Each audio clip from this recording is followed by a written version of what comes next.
Армысыздар, Елбес телекомпаниясының эфирінде айтарым бар бағдарламасы студия тізгенде мен Бекбол Мырзахан. Бүгінгі хабарымызда біз шыбын-шіркейді өңдеу жайлы сөз қозғамақпыз. Осы төңіректегі сауалдарымызға Павлодар облысы жер қойнауын пайдалану, қоршаған орта және су ресурстар басқармасының басшысы Саған Төлеутаев жауап беретін болады. Саған Сайранұлы студиямызға қош келдіңіз.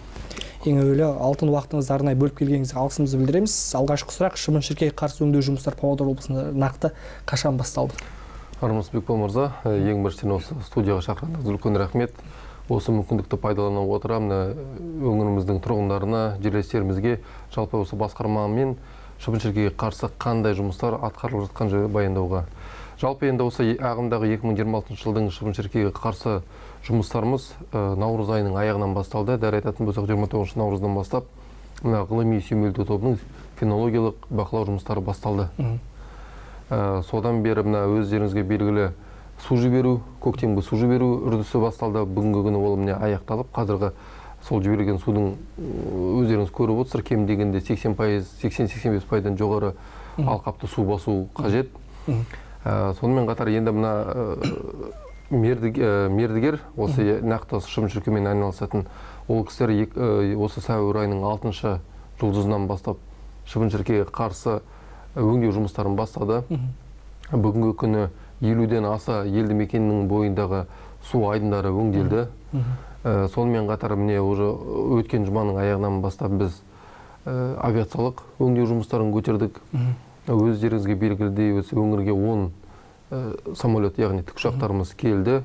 Олар әр ауданда, және Павлодар қаласының Атамекен кентінің бойында 3 тікұшақ, Павлодар ауданының Бірлік ауылының бойында 2 тікұшақ, және солтүстік өңірлердегі аудандарда бір тікұшақтан бүгінгі күні орналасқан. Жалпы енді ағымдағы жылдың өңдеудің алаңы 172 мың гектарды құрайды. Ол Павлодар қаласының жайылмасы 32 мың гектар, Ақсу мен Павлодар аудандарының аумақтары 30 мың гектардан, және Ақтоғай, Тереңкөл, Железинка және Ертіс аудандарының аумақтары 20 мың гектардан. Авиациямыз қазіргі күні өз жұмыстарын бастады. Қазір ол Павлодар ауданының оңтүстік аумақтарын, Ақсу ауданының территорияларын өңдеп жатыр. Жоспар бойынша 448 ұшу жоспарланған. Бір ұшқанда кем дегенде 400-ге жуық, нақты айтатын болсақ 384 гектар алқапты қамтиды. Биологиялық препаратпен толық жұмыс жасалады. Содан кейін авиацияның өткеннен кейін су айдындарының жиектерін қолмен өңдеу, яғни арқаларына бір күш атып қолмен өңдейді. Содан кейін осы жылдың жаңалығы деп Асайын Қуандықұлының тапсырмасына сәйкес 2 техникалық дрон алынды, ұшқыш дрон. Олардың жүк көтергіш сыйымдылығы 100 килограммға дейін. Тәулігіне, яғни 10 сағат жұмыс істейтін болсақ, кем дегенде 200 гектардан жуық артық аумақты өңдей алады. Бұның алу себебіміз қиын, яғни адам аяғы баса алмайтын су басып, одан кейін жоғары жақтан авиация өткен кезде ағаштың жапырақтарынан ағаш астындағы суға тие алмайтын қиын өңделетін жерлерді осы дрондармен өңдеу жоспарланып отыр. Бұл енді бірінші кезең, яғни авиациялық өңдеу. Екінші кезеңіміз ол шыбын-шіркейдің дернәсіліне қарсы баржамен өзен айдынын өңдеу. Егер ол көрсеткіш осы жылы артып отыр, 3200 шақырымды құрайды. Алдыңғы жылдарда бұл көрсеткіш 1800 шақырым болатын. Яғни бұл Ертіс өзенінің нақты өз арнасын 3 мәрте өңдеу. Сонымен қатар қосымша Ертіс өзенінің сағалары соларды өңдеуге жоспарланған. Сонымен қатар Мичуринадан бастап Ақсу қаласына дейін, одан кейін Железинкадан бастап Тереңкөлге дейін Ертіс өзенінің жағалары қайықпен қолмен өңделетін болады. Яғни бұл жасалып жатқан жұмыстардың бәрі осы жұмысымыздың тиімділігін арттыру мақсатында. Содан кейін бір айта кететін бір қосымша, бүгінгі күні біздің толығымен препараттарымыз жеткізілді. Жаңа айтып отырмын ғой, авиацияда осы күні ерте өңдеу әдісі бойынша биологиялық препарат түгелі толығымен дайын. 157 көп арнайы дайындалып қойылды. Оның мысалы салыстырмалы түрде айтатын болсақ 157 кубы ол мына Павлодар ауданы және Ақсу қаласының жайылымның аумағына тиесілі болса, 34 кубтан ол Ақтоғай мен Тереңкөл және 42 кубтан Железинка мен Ертіс аудандарының аумақтарына тиесілі. Неге мысалы Ертіс пен Железин аудандарында 8 кубқа артық деп, көп деп ойлайтын болсаңыздар, жалпы бұл солтүстік өңірдің рельефі төмен орналасқан жер бедері, яғни су жайылатын. Су мына Павлодар, Ақтоғай, мысалы Павлодар аудандар су жайылмадан кейін Ертіс арнасына кірген кезде солтүстік өңірде бұл үрдіс кішкене ұзаққа дейін созылады. Сол себепті ол жақта мысалы биологиялық препараттың несін арттырдық, көлемін. Яғни жұмысымыздың тоқтап қалмау үшін, яғни тиімділікке бәрі әсер ететіндей.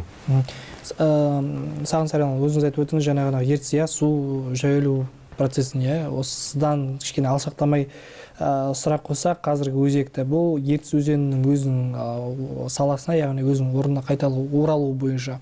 Қазір бізде енді шыны керек, өткен жылдармен салыстырғанда қарасақ, Ертіс өзені қазір мамыр айынан кейін өзінің арнасына қайтадан оралуы тиіс. Ал қазіргі жағдайға қарайтын болсақ, су керісінше келіп жатыр. Бұл су қорының көп бөлінуі ме, неге байланысты? Жалпы енді осы ағымдағы жылы су жіберу қоры кем дегенде 6 кубокилометр дейді ғой, шақырым кубты құрайды. Ол 80-85%-ден жоғары суды басу керек. Бүгінгі күні, егер мына Павлодар қаласының аумағымен қарайтын болса, мына орталық жағажай кешеден бастап судың деңгейі төмендей бастады. Яғни сол оңтүстік өңірлерде сәйкесінше төмендеп келеді. Ал мына одан жоғары Павлодар, Ақтоғай, Железинкадан оларды көтеріп келе жатыр. Жалпы енді мына судың өз арнасына кіруі, ол енді мамыр айының 10-нан кейін, яғни бірінші декада дейді ғой, одан кейін су өз арнасына кіре бастайды ақырындап. Негізі бұл биыл кішкене сәл енді өз орнына оралу кішкене кешеуілдеп отыр ғой? Жоқ, негізінде жалпы бұл алдыңғы жылмен сәйкес осылай. Сәйкес келіп тұр. Бір-екі күн аралық. Ол яғни бір-екі күн ерте, бір-екі күн кеш бастауы мүмкін. Яғни ол солтүстік мына бір Шығыс Қазақстан өңіріндегі Шүлбі су қоймасына Шүлбі және Уба өзендерінің ағындарының келуіне байланысты қосымша су қоры ол. Бірақ көп болса бір-екі күнде ол ауытқу болуы мүмкін. Су қоры көп деп айта алмаймыз, әдеттегідей? Былтыр егер біз жоспар бойынша 5-те 7 деп алып, 6-да 3 келді, бүгінгі ағымдағы жылы мына соңғы келісілген кестеге сәйкес 6 куб деп күтіп отырмыз. Ал енді шын мәнісінде су қазір толығымен аяқталғасын нәтиже шығады. Енді 6 кубтан жоғары келеді деген ойдамыз. Керемет. Сайранұлы, жаңа ғана өзіңіз айтып өттіңіз, Ертіс өзені бұрын 1800 шақырым өңделді деп, қазір қосымша 1400 шақырым қосылып отыр. Жалпы қосымша салалар мен сағаларды өңдеу, бұл жалпы нәтижеге қалай әсер етеді соны? Бұл мына көп жағдайда Ертіс өзенінің ұзын салалар бар. Беловка дейтін сала. Сондай әр ауданның территориясында осындай сағалар көп. Яғни біздің жасап атқан шыбын-шіркей өзі ағынды суда, шіркейдің дернәсілі ағынды суда дамиды. Яғни осы салаларға да қолданылып жатқан биологиялық препараттың бару үшін, яғни нақты сол салаларды өңделіп жатыр. Тек қана алдыңғы жылдар біз Ертіс өзенінің өз арнасымен ғана шектелетін болсақ, қазір енді максималды түгел осы ұзын деген салалардың бәрін қамтып отырмыз. Бұл енді өз кезегінде әрине осы нәтижеге оң әсерін тигізеді. Керемет. Енді нәтиже деп айтып отырмыз, маса мен шіркейдің көлемі қаншалықты азаю тиіс? Яғни сіз өзіңіз айтып өттіңіз, жалпы бізге берген сұхбатыңызда да атап өттіңіз, толығымен олар жойып жібермейміз. Міне өзі көп осыған бір мысал келтіруге болады. Мына енді таныс кісілер, одан кейін қазіргі таңда информациялық заман ғой. Мына көптеген шағымдар болса, олар тікелей өзі облыс әкімінің парақшасына да жазады. Көп жағдайда осындайда шағымдар келеді. Мен балық аулауға шығып едім. Мына өзеннің бойында мені шыбын-шіркей жек қойды деп. Енді осы жерде бір мүмкіндікті пайдалануды түсіндіргім келеді. Мына біздің жасалып жатқан жұмысымыздың мақсаты ол шыбын-шіркейдің көзін құрту емес. Ол биологиялық тірі ағза, оның осы экожүйедегі өз орны бар. Мына әлемдік деңгейде өте көп мысалдар бар. Бір тірі ағзаның көзін құртамын деп, одан да теріс қиын апаттарға душар болған.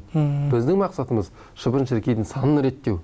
Яғни мына халық тұратын елді мекендерде қолайлы жағдай жасау. Ал егер әрине Ертіс өзенінің Ертістің жайылмасына барсаңыз, онда шыбын-шіркей болады, ол болу керек.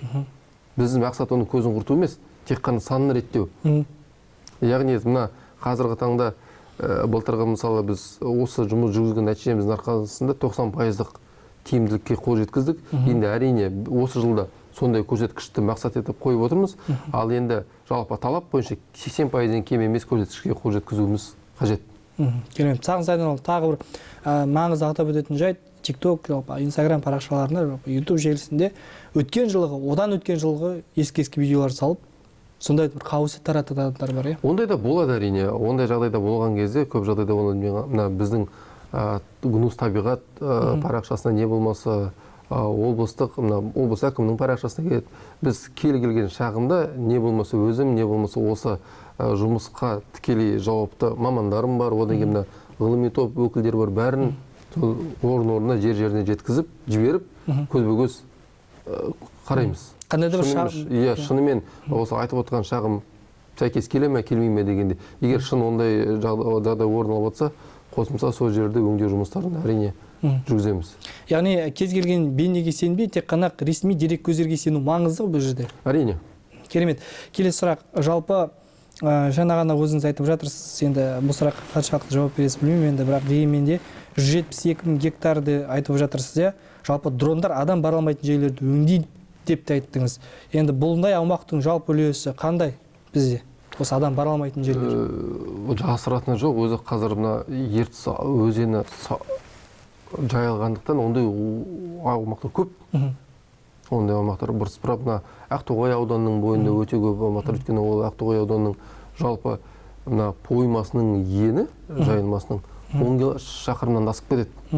Егер Ертіс өзенінің өзінің тікелей арнасын бір 600-700 метр болатын болсақ, су толған кезде ол 10 есе ұзарады. Яғни осы су 10 есе кеңейіп жайылған кезде ондай жаңағындай остров дейміз ғой, островный участоктар ана жерде қалып қойған, мына жерде қалып қойған, ондай көп.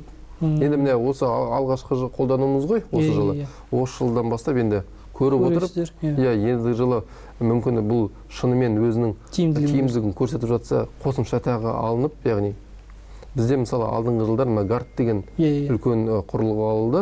Ол гардтың құрылғысы мысалы жағажайдан тұрып бір 500-700 метрге дейін шашылатын. Яғни желдің бағыты бәрі тиімді болса, адам бармай-ақ жағадан тұрып жұмыс істеуге болатын еді. Оның да өз тиімдігін көрсетіп, оның көрсеткіші ең алғашында біреу алып еді, қазір 4-еу бар. Яғни әрбір ауданда бір-бірден шоғырланған. Дәл осындай тәжірибені қолданып отырып, бүгінгі күнде 2 дрон алып отырмыз. Ол да өз тиімдігін көрсететін болсақ, болашақта осындай дрон әрбір елді мекенде болады. Қанша аумақты бұл қамти алады? Бір ұшқанда? Бір ұшқанда ол мысалы өзінің бір 20 минуттық ұшады, жаңа 100 килограмм препаратты көтеріп, бір ұшқанда 20-25 гектар аумақты қамтиды. Яғни тәулігіне 10 сағатқа жұмыс істейтін болсақ, 200 гектардан аса аумақты қамтиды деген жоспардамыз. Керемет. Соңғы күндері бізде желдің күшеюі байқалып отыр, өзіңіз де білесіз. Жалпы осы өңдеу жұмыстарына табиғаттың қолайсыз ауа райы қаншалықты кері әсерін тигізеді? Мына желдің болуы әрине тікелей әсерін тигізеді. Енді бұл алғашқы жыл емес қой, енді 5-6 жылға кеттік осы жұмыспен айналысып келе жатқан. Қатты жел көтерілген кездерде біз енді өңдеу жұмыстарын тоқтатамыз. Өйткені бұл және бұның бәрі сулы дисперсиямен шашылатын бір күштер ғой. Яғни жел болған кезде оның ешқандай тиімділігі жоқ, оның бәрін желмен шұрып әкетеді. Керемет. Жалпы екінші өңдеу жұмыстары шамамен қай уақытта жоспарланып отыр негізінде? Енді мына жаңағы екінші өңдеу жұмыстары баржамен май айының 20-сынан кейін. 20-сынан кейін. Оннан кейін арнасына су келеді. Келіп қалпына түскеннен кейін, солтүстік өңірлерде әлі кішкене жайылып жатыр, соның бәрін келгесін. Бұл енді екінші әдісі. Үшінші әдісі тосқауыл барьері дейміз. Былтырғы жылы біз мына 60.000 гектар 60 елді мекенді өңдеген болсақ, осы жылы қосымша 7 елді мекенді қосып отырмыз. Ол Железин ауданының 7 жағажайда орналасқан елді мекені. Бұл жұмыстарымызда міне қазір күніміз 20 градустан асып отыр. Шамамен міне қазір ғылыми топтың нұсқауына сәйкес біз мүмкін осы жұмадан да тосқауыл жұмыстарына шығамыз. Былтырғы мына жоспарды қарап едік, былтыр біз тосқауыл жұмыстарына Павлодар қаласын мысалға алатын болсақ, мамыр айының 10-дан кейін алғашқы тосқауыл жұмыстарын қорғанбыз. Енді міне ол бір-ақ жұмалық кезең қалды, мүмкін міне бір жұмада біз де осы жұмысқа көшеміз. Бұл енді Павлодар қаласына тиесілі мына Хим мөлтек ауданынан бастап Усолкаға дейін, яғни орталық жағажайды қамтып, Усолкадағы дамба, одан кейін мына шаңғы базасы, осының бәрі күнделікті мәрте өңделетін болады. Бұл енді сол жұмыс мамыр айының шамамен 10-нан бастайтын болсақ, 40 күндей жалғасады, яғни осы алдағы маусым айының соңына дейін. Керемет. Саған Сайранұлы, біздің студиямызға арнайы келіп қойған сұрақтарға жауап бергеніңіз алғысымызды білдіреміз. Әлбетте, шыбын-шіркейдің үлесі өткен жылғыдай азаяды деген сенімдеміз. Сіздердің жұмыстарыңыз әлбетте бұл өте күрделі. Енді табиғат тосын мінез танытпай, өңдеу жұмыстары толығымен сәтті аяқталсын деп тілейміз. Сізге көптен көп рахмет. Қымбатты телекөрермендер, айтарым бар бағдарламасы осымен тәмам. Әр сейсенбі мен бейсенбі аралығында кешкі 19:40-та өзекті тақырыптар бірге талқылайық. Айтарларыңыз бар болса хабарласыңыздар. Редакция нөмірі 55 76 40. Аман жүздескенше.